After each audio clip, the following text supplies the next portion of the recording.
Allah a créé l'homme pour qu'il soit fort, assez fort pour assurer sa dunya, comme étudier pour travailler et vivre dignement, fort pour défendre ce qui est juste, défendre ses opinions et son honneur, mais aussi assurer sa akhira, car même pour adorer Allah, il faut être fort, fort pour résister aux tentations, fort pour toujours reprendre le bon chemin malgré ses péchés et ses erreurs.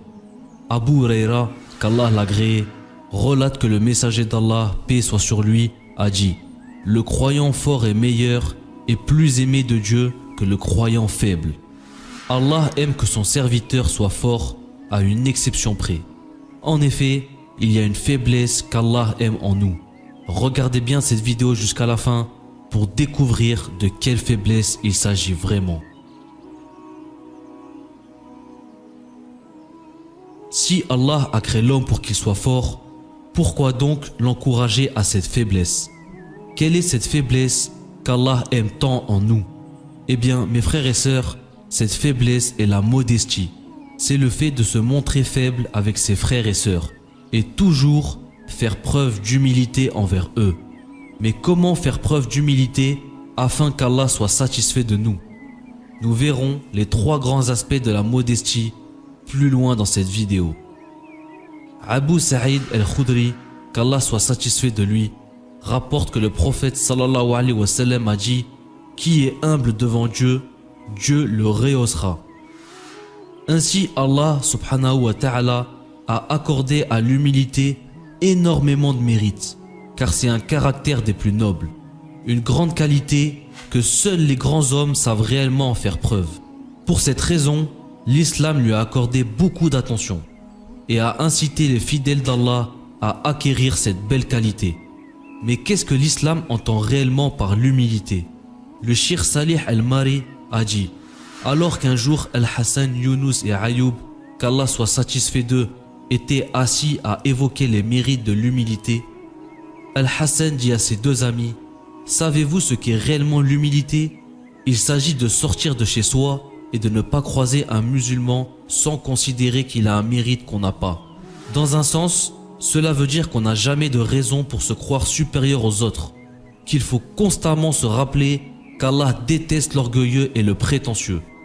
Le prophète sallallahu alayhi wa sallam dit un jour: le paradis est interdit à celui qui a le poids d'un atome d'orgueil dans le cœur. Un homme dit: l'homme aime avoir de beaux vêtements et de belles sandales. Le prophète répondit: Allah est beau, il aime la beauté, mais l'orgueil est le fait de rejeter injustement la vérité et de mépriser les gens. En effet, il ne faut pas confondre l'humilité avec l'humiliation. Allah veut de nous que nous soyons modestes. Cela ne veut pas dire qu'on devrait mal s'habiller ou prétendre la pauvreté. Allah veut plutôt qu'on soit humble dans notre façon de parler, qu'on ne se vante pas de ce qu'on possède, ni de ce que nous croyons qu'Allah pense de nous. Allah subhanahu wa ta'ala dit: ne vantez pas vous-même votre pureté, c'est lui qui connaît mieux ceux qui le craignent. Le bon musulman doit toujours considérer qu'Allah l'aime quand il se montre faible, qu'il ne passe pas le temps à raconter ses exploits. Au contraire, Allah veut que même notre démarche reflète notre humilité. Allah subhanahu wa ta'ala dit: les serviteurs du tout miséricordieux sont ceux qui marchent humblement sur terre. Car pour ceux qui ne nous connaissent pas, c'est notre façon de marcher, la façon dont nous nous tenons qui leur donne une idée de nous. Allah subhanahu wa ta'ala dit dans le Saint-Coran: et ne foule pas la terre avec orgueil, tu ne sauras fendre la terre et tu ne pourras atteindre la hauteur des montagnes. Car le croyant a parfaitement conscience de sa valeur et de la place qu'il occupe. Il a conscience de sa petitesse parce qu'il sait d'où il vient. Allah subhanahu wa ta'ala dit aussi: il a commencé la création de l'homme à partir d'argile, puis il tira sa descendance d'une goutte d'eau vile. Et comment pourrions-nous être arrogants et orgueilleux? Comment pourrions-nous nous sentir supérieurs aux autres seulement parce que nous sommes plus riches ou plus puissants? Qui sait, cette personne que nous croyons inférieure est bien supérieure à nous auprès d'Allah. Rappelons-nous, mes frères et sœurs, que c'était l'orgueil qui a valu au shaitan d'être maudit par Allah. Alors si quelqu'un se sent supérieur à ses frères et sœurs, qu'il essaye de se rappeler d'où il vient et où il va finir. Allah dit: cette demeure dernière, nous la réservons à ceux qui ne recherchent ni à s'élever sur terre, ni à y semer la corruption. Cependant, l'heureuse fin appartient aux pieux.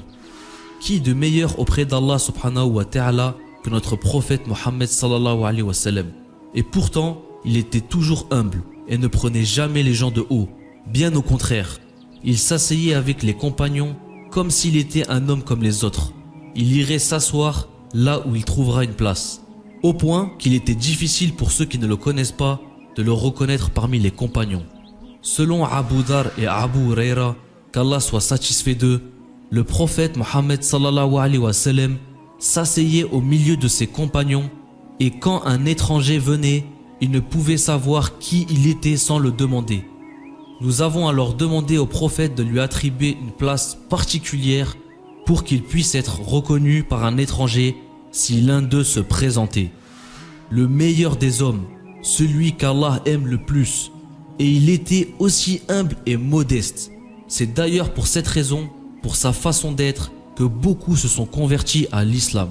Allah subhanahu wa ta'ala dit: c'est par quelque miséricorde de la part d'Allah que tu as été si doux envers eux.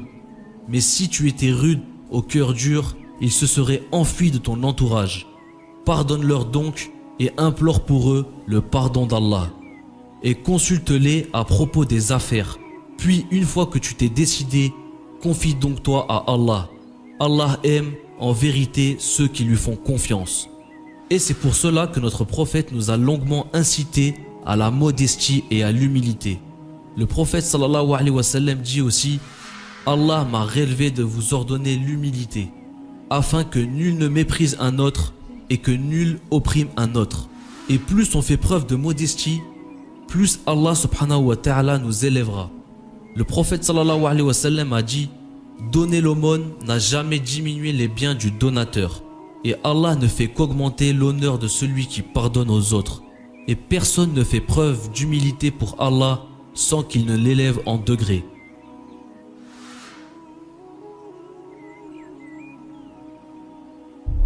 L'humilité commence d'abord par soi.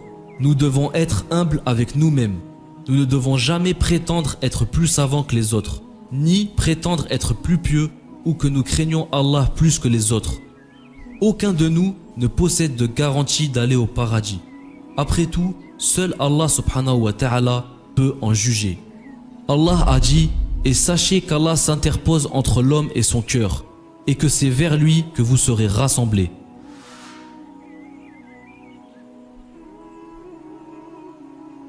Si on désire acquérir le savoir, il est important de faire preuve d'humilité. C'est ainsi que nous pouvons tirer le maximum d'informations, du professeur comme des autres étudiants. Il faut toujours avoir en tête qu'ils pourraient connaître plus de choses que nous. Ainsi, il est important de ne jamais hésiter à les écouter et à les questionner.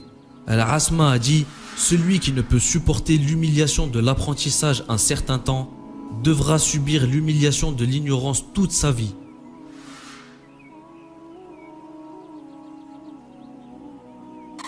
Le bon musulman est celui qui a toujours un savoir religieux à transmettre aux autres. Mais personne ne voudra écouter une personne orgueilleuse ou prétentieuse, même si ce qu'elle dit est juste et important. Il est donc primordial d'admettre que tout ce que nous sommes est grâce à Allah. Le croyant humble ne pensera jamais que ce qu'il a à dire est plus important. Au contraire, d'où l'intérêt de parler avec toutes les catégories de la société. On pourrait apprendre bien plus que ce que nous savons. Enfin, l'humilité est la colonne vertébrale de l'adoration. Aïcha, radiallahu anha, la mère des croyants, disait: vous êtes distrait de l'adoration la plus méritoire, l'humilité. Et si on veut réellement triompher de l'acceptance d'Allah, il faudra toujours en faire preuve. Anas, qu'Allah soit satisfait de lui, rapporte que le prophète sallallahu alayhi wa sallam dit: l'humilité ne fait qu'augmenter l'élévation de l'adorateur. Soyez donc modeste, Allah vous élèvera. J'espère vous avoir été bénéfique sur le sujet d'aujourd'hui et Allah reste toujours le plus savant. Que la paix soit sur vous et vos familles. Wassalamu alaikum.